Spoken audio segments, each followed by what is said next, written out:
Hi, everyone. Welcome to Tech Down Over. I'm Rick Zanotti, and I'm joined today by Harold Muliati.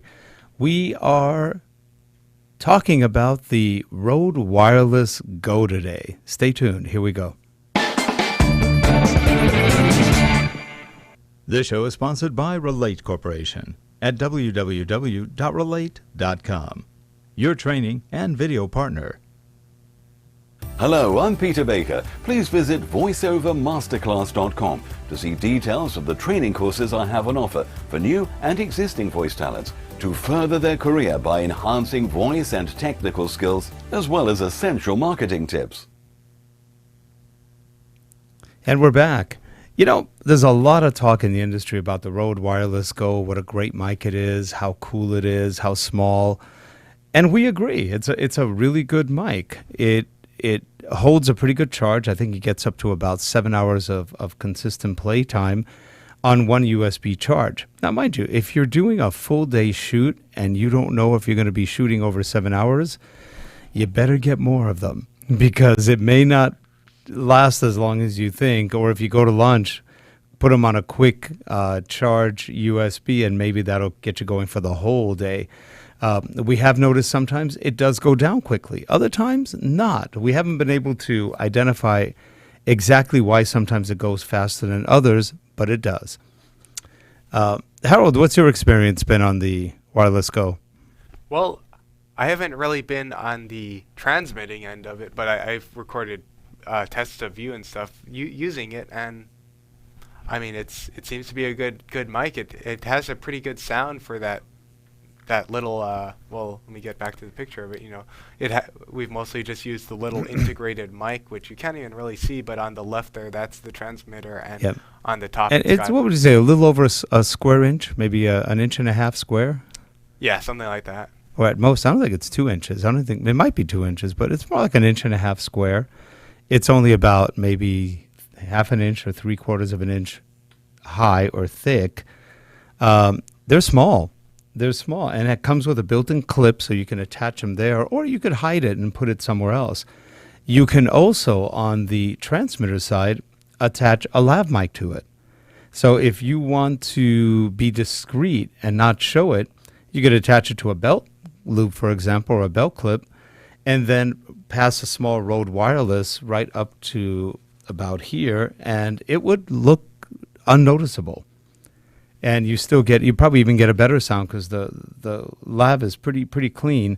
Though I do suspect there's a RØDE lav without the wire built into it. At least I think there is. Anyway, so we did a quick test right now. We were just deciding, we were testing out the Canon XF705. It's a camera we've had since pretty much beginning of the year. But we haven't really shot with that mic and that camera. And by the way, the XF705, we don't have it with us right now, but it is an incredible camcorder. It's a professional camcorder. It has very, very good audio capabilities. It can record up to 4 individual tracks at the same time, but you can also record via 3.5 millimeter mic jacks, which is what we did. There's a 3.5 millimeter input. There are 2 XLRs built into it. And is there anything else on it? I mean, you could just put the last track to the internal mic or something like that. Oh, there's also an internal mic that is for scratch audio. And that is a very useful bit of audio. So you may have 4 full tracks of audio recorded to your video, but you may only need 1 or 2 of them. So it does a wonderful job with audio. It's a 4K 60p camcorder. It also does 1080p. What you're going to see now was shot in 1080p. It's a little shaky, even though it has very good image stabilization. When you get out to full zoom, it's hard to really hold exactly. We were not on a tripod. Harold was shooting it, and he was handheld, and we zoomed out to about 300-something millimeters, 321. That on the actual lens, it's 124.5 millimeters. Yeah. However, the full frame equivalent would be 336, I believe. Yeah. So it's pretty far out. Even 128 doesn't sound like a lot, but it's pretty far out. And we were not using the digital zoom. That goes up to 50 times, I believe. And that gives you a real pretty good, that's probably up to like 600 millimeters. But again, that would be shaky no matter how good you are. If you're not on a tripod, you're probably safe for not going that far. So what we did is we went outside of our offices and we kind of discovered something as we were playing with it, which makes sense. But because it's so small, it is pretty much line of sight. So you don't have to be in sight, but you have to be somewhat close to it. For example, as I was walking away, you'll notice you don't hear me. I was talking the whole way out. Not a lot, but I was talking. And I would turn around and face Harold about every 50 to 100 feet. And then you would hear me perfectly. I'd go back, turn around, keep walking out, and you wouldn't hear me. So it is somewhat directional, meaning when I'm facing the other way, the transmitter is transmitting nowhere. When I turn back, it's transmitting back to the receiver. So it would almost seem line of sight-ish. I didn't check ahead of time. I don't think it's infrared. So it is doing whatever it's doing, and it is not probably a radio signal because that could really be facing any direction. It should go pretty well. But again, they are small, and they're not really meant to be that far. And according to our calculations, we walked out over 400 feet. It's a very long building where we are. It was around 445 feet. 445 feet. That's a lot. And he could hear me all the way to the end. I was almost that was probably about 30, 40 feet from the end of the building. And then I started walking back. On the way back, I was talking most of the way back, and you can tell it runs well. Let's show you what we're talking about. All right, and let's roll it. So Harold is recording this right now. I am probably not too far from 100 feet where we should be. At 100 feet. Maybe we can up the volume. Can you hear me now at 100 feet or more? I think I'm over 100.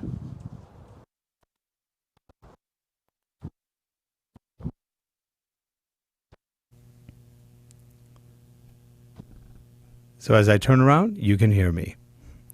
When I Now? don't,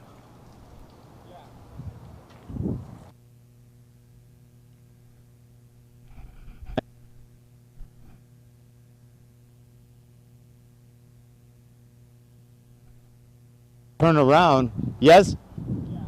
He can still hear me, and I'm getting far.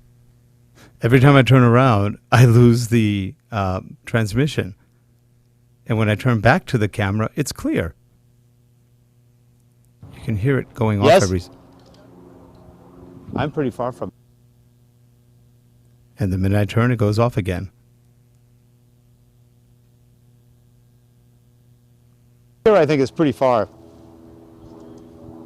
Okay.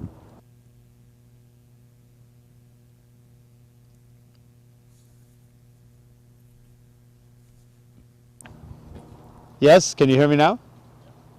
Still hearing me. And I thought we would lose him by now, but no. Every time I turn, it's still clear. How about now? Although you can Still hear Rick kind of cutting in as he turns around. Which kind of proves the line of sight And thing. about here? Okay. I'm going to start heading back. So Right. basically, we went over 200 feet. I am Here I at the go all end the of way a very wide. long building back there, and he could hear me all the way through, and he's probably hearing me as I'm heading back. So this is a beautiful, almost winter day in Camarillo, California. These are our offices right behind the Northrop Grumman building, which is the space division. Real cool stuff that they do. And the building I was just passing, that was the Children's Development Center of Ventura County. Social workers and all the people who help kids, either with problems or just help the children. They do a good job. So this was a pretty long distance for the RØDE Wireless to actually handle it. I'm actually surprised at how well it handled it. But it only handles it when I'm facing the camera because the transmitter is here. And if I turn around, the transmitter's facing the other way and it doesn't pick up.